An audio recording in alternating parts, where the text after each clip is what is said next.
Coaching होनायजों लोगोसे दिनै नोंथांमोनाबो नोंथांमोननि आनसलिकनि नैबेनि सिङाव मोनसे फ्रि कचिं होगासिनो बेखौ नोंथांमोना दिनै बेखौनो मा खालामो?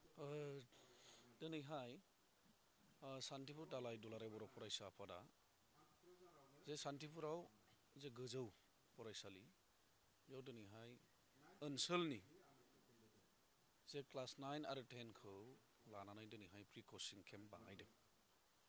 दा बेयाव आं बिथांमोनखौ गिबियावनो साबायखर जासिग्रोगोन जे बिथांमोना मोनसे ग्रेट इनिसियेटिभ लानानै जे ओनसोलनि जे फरायसाफोरखौ लानानै बिथांमोना इयुननि फिउचारखौ नोजोर नायनानै दिनैहाय बिथांमोना बेबायदि इनिसियेटिभखौ लादों बेखौ आं गिबियावनो बाख्नायग्रोदों। दा दिनैहाय जों सानदों जे जोङो दुलाराय बर' फरायसा आफादाव मावो जोंहा माखासे थांखि बिथांखि थायो। थिग बेबायदिनो जोंनि थांखि बिथांखिया जाबाय गासै बर' रायजो राजाखौ लानानै आरो बर' फरायसाफोरखौ लानानै। दा दिनैहाय जों बर' फरायसाफोरखौ जोङो सानदों जे नैबे सान्तिपुर बायदि ओनसोलावबो बे ओनसोलादि गोग्लैसोनाय ओनसोल बे गोग्लैसोनाय ओनसोलनिफ्रायबो जाहाथे माने गोजौसिन थाखोनि सोरबा अफिसार जानो हायो नामा, सोरबा बबेबा फोरोंगिरि जानो हायो नामा, बहाबाफोर सोरबा अफिसार जानो हायो नामा, सोरबाफोर नोङो मिलिटारि लाइनाव थांनो हायो नामा, नैबे गासै बिथिंखौ लानानै बेयाव मोनसे कचिं केम्प लादों। बेयाव कचिं केम्पनि फोरोंगिरिफोरखौ जों मोनसे बिथांमोनखौ जों खावलायदों जाहाथे बिथांमोना जे साबजेक्टनि कर्सखौल' जाहाथे फोरोङा, बिथांमोना मा जायो स्टुडेन्टफोरखौ मोनसे गोदान आइडिया सोनानै जाहाथे माने गथ'फोरखौ मटिभेटेड खालामो बेखौ जोङो खावलायदों। दा बे खावलायनाय लेखानो दिनैहाय बिथांमोना बेखौनो लानानै नैबे सान्तिपुर गोजौसिन फरायसालियावबो बिथांमोना बेखौनो लादों। दा बेयाव आं सानदों जे फ्रि कचिं केम्प होबाय, दा बेयाव एसे नङा एसे माबा नङा माबा मोनसे इमप्रुभाइस बा मोनसे जौगानाया फैगोन आं बेखौ मोनदाङो। दिनैहाय जोङो जोंनि ओनसोलाव नायबाय दङ साफा सानै फोरोंगिरि ओंखारबाय, साफा सानै नोङो IITian ओंखारदों, साफा सानै नोङो इन्जिनियारबो ओंखाराखै नङा ओंखारबाय।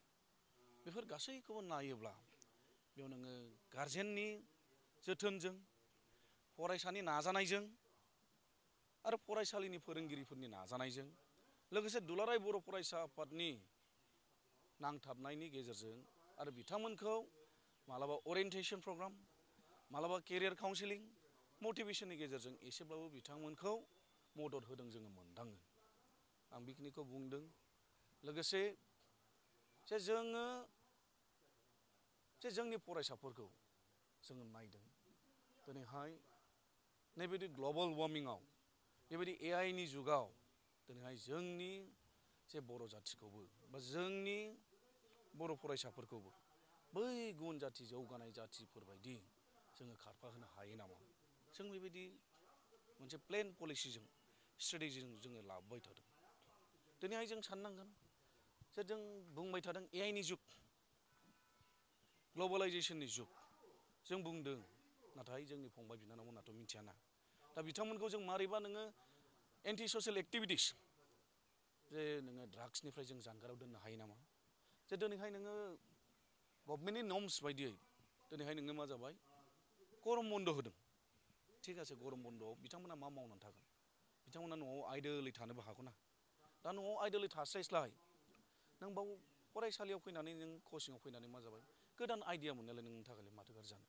दा बेनिखायनो जोङो फंबाय बिनानावमोनखौ जोंहा दायथ' दं। जोङो ओनसोलनि सासे सेनियर सिटिजेन जानानै बा सासे बैसो गोरा जानाय हिसाबै जोंहा दायथ' दं। समाज फोसाबनायाव जों बयबो रल लानांगोन। सोरबा उन्दैनिखौल' जों साननो नाङा, सोरबा गिदिरखौल' जों साननानै लानो नाङा, सोरबा नोङो आफादखौल' नोजोर नायनानै थानो नाङा। जों एस ए हल हिसाबै ओनसोल फोसाबनायाव नों आं बिमा बिफा गासैबो लानानै जोङो बेनि फारसे सिन्था खालामनांगौ होननानै आं सानो। मोनफ्रोमबो नोंथांनि आनसलिकआव हयथ' गोजौ फरायसालियाव बिनि कचिंखौ होदों। औ दा नोंथां आनसलिकनि सासे प्रेसिडेन्ट जानानै फैबाय थानाय मेट्रिक आनजादखौ माबायदि आसा खालामदों? जोङो जिथु दुवार दख'रा दुलाराय बर' फरायसानि सिङाव थानाय गासै दालाइ आफादखौ जोङो बुङोब्ला मोनबा दङ। कलेज इउनिटखौ लानानै मोनद' जायो। दा मोनबायाव गासैबो होजोब्बाय। दा होबाय जों मोनसे जों नायदों जे जोंनि चिरां जिल्लाया मेट्रिकनि जे रिजाल्ट बेयो खम जाबाखै जों मोनदों।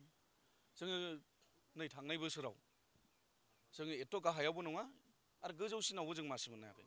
बेनि बोसोरसे सिगां जोङो टप अफ आसाम जादों चिरां जिल्लाया।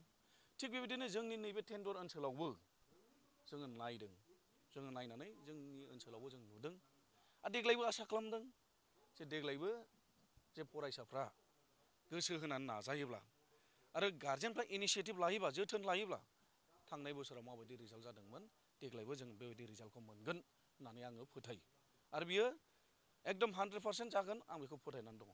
दा बेखौ जों नायनि गथ'फ्रा बेसेबां नाजागोन, जों मटिभेट होगोन बिथांमोनखौ जोङो बिथांमोननि जिउ राहा दानायाव एसेब्लाबो जोङो बयबो एडभाइस होलायलायनानै गामियाव थाग्रा गागि दैदेनगिरिफ्रानो जाथों, जों आफादनियानो जाथों आरो जोंनि फोरोंगिरि सारमोनानो मेडाममोनानो जाथों, जाहाथे बिथांमोनखौ एसे साजेस्ट खालामो आरो जोंनि जे फैबाय थानाय मेट्रिक रिजाल्ट बेखौ बिनि फिथाइखौ जों जाहाथे गोथावै जों मोनजायो। आं बेखिनिखौ बुंबाय।